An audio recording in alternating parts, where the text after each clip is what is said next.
All right, all right, all right. Language Arts 10. What's up? Oh, it's as low as I go.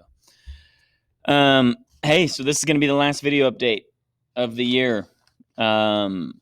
We are not going to finish the play, The Tragedy of Julius Caesar. We just got through the first 3 acts, which is where the bulk of what I wanted you to read and listen to was. But if any of you are dying to know how it ends, if Brutus and Cassius win, or if Mark Antony avenges Julius Caesar's death, I linked a video right here. It says Act 4 and Act 5 of Julius Caesar. It's actually the whole play. It's a BBC version of the play, The Tragedy of Julius Caesar. But if you start at the 119 mark, that's where Act 4 would start. And so the rest of it would be Act 4 and Act 5. Some other things. So the last assignments or project tasks that you have are the Act 3 quiz. So you do need to make sure that you finish that, and then your book project, which is due on the 10th. Those are the final tasks, and so that's it. I don't really have a lot else to say. I'm not teaching a lesson to you right now. I just want to say thanks for a great year. It was an honor to be your teacher. I loved embracing the challenge of getting some of you to come out of your shell, and some of you did, and then watching some of you reach a little bit more of your potential. It's always the best part of teaching. I do wish that we would have been able to finish the year out, and we could have done some really cool activities as the year progressed. But I wrote down a couple of my highlights of Language Arts 10 this year, and they're things that I hope you remember. And maybe you don't remember them until I remind you about them now. But I hope that there's something that happens in the future that reminds you of something that we did in this class, and then you're able to make connections between the lesson I was trying to teach and apply it at that moment in your life. And that's one of the best and most challenging things about being a teacher is a lot of the things that we went over as a class, they were to help you improve right now, but some of your biggest improvement won't happen until years down the road when you remember something and then you make that connection. But some of the things that I just wrote down, four things that stuck out to me, they were all things that we read and then we wrote about them later. But examination day, I don't know if you remember that, but it's about the kid who had to go in and take the test when he was 12 years old, and he wanted to perform well on the test, and his parents wouldn't answer his questions. His dad was being mean to him. His mom was crying all the time. And when he went and took the test, he performed really well. And the result was he was killed because the government didn't want people to be at a certain intelligence level or above. So couple of takeaways from that is just on a simple level, sometimes our parents or our mentors know better than we do.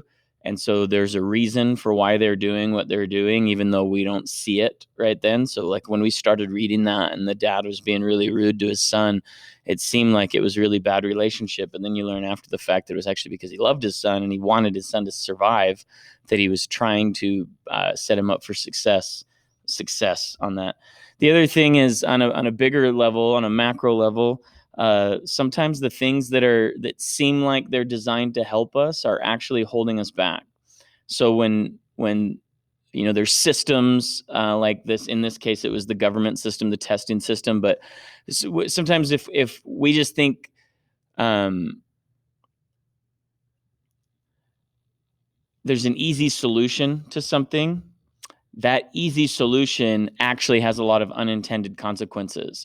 And right here, the fact that everybody agreed to take these tests and then the results are people are dying because of it, that's bad news. And so sometimes the consequences of the things that are supposed to help us aren't actually helping us. So I hope that you grow up to be critical thinkers and to evaluate everything and with an intelligent mindset, an open mind, and an objective mind. And that's something that I took away from examination day. The other one was the lottery. Remember, where they have the drawing, and whoever wins the drawing gets stoned at the end. And both of those stories have a lot of irony in it, where what you expect the outcome to be is different from what the actual outcome is. And life's a lot like that. You make plans. You try to do the right thing, and sometimes things happen, like the coronavirus shows up. Your plan was to go to school, and going to school is a good thing, and now the good thing is to not go to school. And so life is full of little ironies like that. I hope you remember a lot from To Kill a Mockingbird. It's one of the best books written of all time. It's one of my favorite books of all time. And there's a lot. Atticus teaches Scout and Jem a lot of lessons right there. You don't really know somebody until you crawl into their skin and walk around for a while. Put yourself in other people's positions. Be more empathetic towards people, especially people that are different than you. Try to imagine what it would be like to be in their position and how you would think and how you would feel and things like that.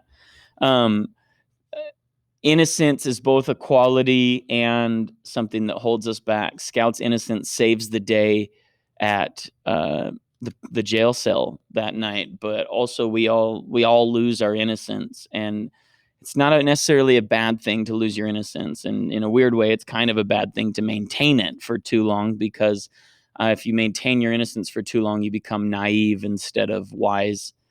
And so losing your innocence, while difficult, is necessary, yet we should still embrace the innocence of childhood. And then it's important to be able to live with your own decisions. Atticus says he defends Tom Robinson even though nobody wants him to, and he almost gets him off. He acquitted of the charges, and he says he had to do it the best he could because he wouldn't be able to live with himself if he didn't do his best right there. And even though the consequences were pretty rough for Jem and Scout, Atticus knew that by providing the right example himself, even though Jem and Scout were going to be facing more difficulties in their lives, that was what was best for Jem and Scout. I think a lot of the times when we try to help other people, we actually try to remove obstacles from their way. And this book teaches us that that's not actually help. What is help isn't removing the obstacle. It's teaching people how to cope with the obstacles there. So Atticus didn't go out and try to change the behavior of every other kid in the town. And he didn't go out and try to change the way everybody else raised their families. What he did was raise his family in the way that he knew was correct and taught them how to live with their choices, and was an example of that, and instructed them to do so as well. And then finally, from Julius Caesar, I hope you just understand that sometimes the hardest choices in life aren't good versus bad. Those are easy choices. You just choose the good one. The most difficult choices are good versus good, or bad versus bad, or when there's degrees of it. So put yourself in Brutus's position there. There's Caesar, who's clearly enticed by the appeal of overwhelming power, but he's also a good ruler and he's a good friend. So not doing anything, Caesar most likely would have ended up being king, and that's not good for a republic.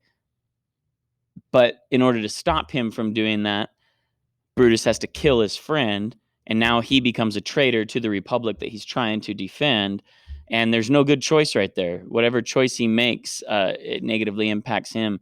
And sometimes life is like that. So much like with the Atticus thing, you've got to be able to live with the choices that you make. You got to have a code, and you got to follow it. Anyway, those are just some of my highlights from this year. The great thing about teaching 10th graders is you still got 2 more years of the high school. So even though it was a bummer that I didn't get to see at the end of this year, I hope to see you around next year. And I should have grades finalized by the end of next week. And so if you have any questions, feel free to contact me. Other than that, I'm done. See you later.